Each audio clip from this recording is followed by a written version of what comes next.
PM Shri കരാർ CPM മന്ത്രിമാരും അറിഞ്ഞില്ല. കരാറിൽ ഒപ്പിട്ടത് മന്ത്രിമാർ അറിഞ്ഞത് മാധ്യമങ്ങളിലൂടെ. ഒരു കൂടിയാലോചനയും നടത്തിയില്ലെന്നും റിപ്പോർട്ടുകളുണ്ട്. CP അജിതയാണ് വിവരങ്ങളുമായി ചേരുന്നത്. അപ്പോൾ അജിത, ഇന്നലെ ബിനോയ് വിശ്വം ആരോപിച്ചതുപോലെ അസാധാരണമായ തിടുക്കവും മറ്റെന്തൊക്കെയും സംഭവിച്ചിട്ടുണ്ട് ഇതിലെന്നുള്ളത് നിസ്സംശയം പറയേണ്ടി വരും. മുഖ്യമന്ത്രിയും വിദ്യാഭ്യാസ മന്ത്രിയും മാത്രം അറിഞ്ഞുള്ള ഒരു MOU ഒപ്പിടൽ.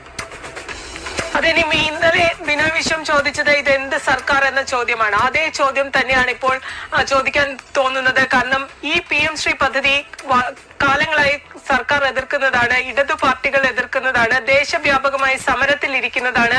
കേന്ദ്ര നയങ്ങൾ, അതായത് RSSന്റെ അജണ്ട വിദ്യാഭ്യാസ മേഖലയിൽ അടക്കം അടിച്ചേൽപ്പിക്കുന്നതിനുള്ള പദ്ധതിയാണ് ഇതെന്ന് പറഞ്ഞ് ദേശവ്യാപകമായ സമരം നടത്തുന്ന ഒരു വിഷയത്തിൽ ആ വിഷയവുമായി ബന്ധപ്പെട്ട PM ശ്രീ കരാറിൽ ഒപ്പുവെക്കാൻ സംസ്ഥാന സർക്കാർ വിദ്യാഭ്യാസ വകുപ്പ് തീരുമാനിച്ചത് CPMന്റെ മന്ത്രിമാർ പോലും അറിഞ്ഞിരുന്നില്ല.